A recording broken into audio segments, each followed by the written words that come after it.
সমাজ কি করে। আমি যখন ক্লাস 6-এ পড়ি, তখন আমি ফার্স্টে ঢাকাতে বড় হই। দেন হচ্ছে 6-এ যখন আমি পড়ি তখন আমি গ্রামে চলে যাই। তো গ্রামে চলে যাওয়ার পরে আমার যে গ্রামের মানুষজন বা আদারওয়াইজ পারসন এমনভাবে একটা অত্যাচার করে, মেয়েদেরকে ইফটিজিং করাটা, এটার শিকারটা আমি খুব বাজেভাবে হয়েছি। আমি স্কুলে যেতে পারতাম না, আমি পড়াশোনা করতে স্কুলে যেতে ভয় পেতাম। আমি তো প্রায় হচ্ছে টানা 2 থেকে 3 মাস শুধুমাত্র ঘরে বন্দি ছিলাম এইসবের কারণে। আমি হেল্প চাইতাম কারো কাছে, ফ্যামিলিতেও সাপোর্ট করতো, কিন্তু আম্মু বলতো যে ঠিক হয়ে যাবে, আচ্ছা কিছুদিন ওয়েট করো, ঠিক হয়ে যাবে। কিন্তু ওই যে ঠিকটা আর কখনো হয় নাই। যে ওই যে সহ্য করতে করতে করতে করতে ওরা হচ্ছে কি লাইফে পাওয়া যায় যে আরে ভাই ওকে যাইছে তাই বলে তো কিছু বলে না। তো অনেক রকমের আমাকে হচ্ছে কি ইফটিজিং এর শিকার হতে হয়, যে রাস্তাঘাটে হাঁটা চলা করতে পারতেছি না, বাজে বাজে কথা বলতেছে, বাজে ব্যাং করতে। কিন্তু আমার এখানে কোনো ফল্টই ছিল না। অ্যাজ এ পার্সন আমি আমার মতো নর্মাল ছিলাম, কিন্তু মানুষগুলো এতটাই নিচু ছিল, এতটাই বাজে প্রকৃতি ছিল, ওরা আমাকে এত বাজেভাবে ট্রিট করছে, এত বাজেভাবে আমাকে অত্যাচার করছে যে আমি প্রায় হচ্ছে মানে আমি ওই জায়গাটা থেকে বের হওয়ার জন্য মানে পাগল হয়েছিলাম। এমনও দিন চলে গেছে যে যখন আমি হচ্ছে কি ওখান থেকে স্কুল থেকে বাসা আসতেছি, ওরা আমাকে এমন জঘন্যভাবে ব্যঙ্গ করতেছে, জঘন্যভাবে ইফটিজিং করতেছে যে আমি দৌড়ে দৌড়ে কান্না করতে করতে বাসায় আসছি। আমি বোরকা পরে স্কুলে যাইতাম যাতে আমাকে কেউ চিনতে না পারে, এই পর্যন্ত উঁচু দেয়াল সেটা আমি টপকায় যাইতাম ওইরকম বোরকা পরে, যেন আমাকে কেউ দেখতে না পায়, আমার যেন ওদের সামনে না পড়তে হয়। তারপরে প্রায় টানা 3 বছর, এরকম 6, 7, 8 3 বছর আমি এটা সহ্য করি।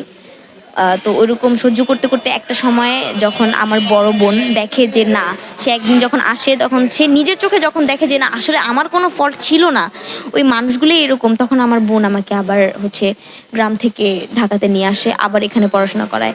তো ওই যে সময়টা একটা মেয়ের জন্য, যে সময়টাতে পুরো সমাজের মানুষ, পুরো এলাকার মানুষ, সব মানুষ আপনার উপর একটা টর্চার করতেছে, 3টা বছর টানা অত্যাচার করতেছে, ওই সময়টাতে কাউকে পাশে না পাওয়া বা কারো সাপোর্ট না পাওয়া, কারো হেল্প না পাওয়া, এটা খুবই টাফ একটা ব্যাপার একটা মেয়ের জন্য। এটা সহ্য করতে পারে না। এমন অনেক মেয়ে আছে যারা দেখবেন যে কিছু সামান্য ইফটিজিংয়ের শিকার হয়, কিছু মানুষের কথা শিকার হয়ে আত্মহত্যা করে, মরে যায়।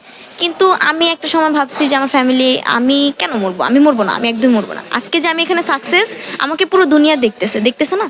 তো আমার যে সাকসেসটা, এটা আমি মনে করি ওই মানুষগুলোর জন্য একটা জবাব, যে তারা আমার সাথে যেটা করেছে, তারা হয়তো বা যেখানে ছিল ওখানে আসি, কিন্তু তারা আমার সাথে রং করার পরও আমি ওদের থেকে অনেক বেশি উপরে উঠে গেছি। আচ্ছা, আপনি বলছিলেন বারবারই যে তারা আপনাকে টর্চার করেছে, এখন টর্চারের কারণটা কি? কেন আপনাদের ওই এলাকাতে কি এভাবে সাধারণভাবে হ্যাঁ, রিজনটা এরকমই আছে না কিছু টাইপের, যে আপনি অ্যাজ এ পার্সন একটা মেয়ে, ঢাকা শহরের বাচ্চারা আর গ্রামের বাচ্চারা কিন্তু এক হয় না। তো অ্যাজ এ পার্সন আমি একটা মডার্ন সিম্পল একটা মেয়ে, তো আমার চলাফেরা, আমার সব কিছু একটু অন্যরকম হবে, এটা স্বাভাবিক। এখন আমি একটা জায়গাতে যখন যাব, আমার ওই জায়গাটাতে আমাকে নিজেকে ওই জায়গার মতো মানিয়ে নিতেও কিন্তু আমার সময় লাগবে, তাই না? এখন আমি গ্রামে থাকি, গ্রাম থেকে আমি ঢাকা আসলাম, আমি তো হুট করে চেঞ্জ হয়ে যেতে পারবো না, কখনই পারবো না, আমার সময় লাগবে ওটা চেঞ্জ হতে। তো এরকম সময়টা আমার প্রয়োজন ছিল, কিন্তু সময়টা আমাকে কারো দেওয়া হয়নি।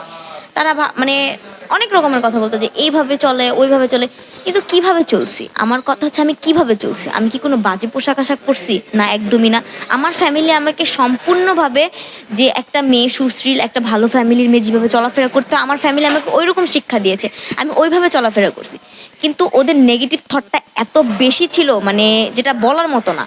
মানে আর একটা টার্গেট, মানে টার্গেট পয়েন্ট করে হচ্ছে গিয়ে মানে এমনভাবে করা হয়েছে যে আমাকে যখন টার্গেট করা হয়েছে ইফটিজিং এর ক্ষেত্রে, তখন মানে সবাই করছে। যে কিছু আছে না যে আমরা করি বা কিছু পার্সন তোমাকে সাপোর্ট করছে, না, আমাকে কেউ সাপোর্ট করেনি তখন, কেউ না। এ ব্যাপারে স্থানীয় প্রশাসনের ভূমিকা কি ছিল?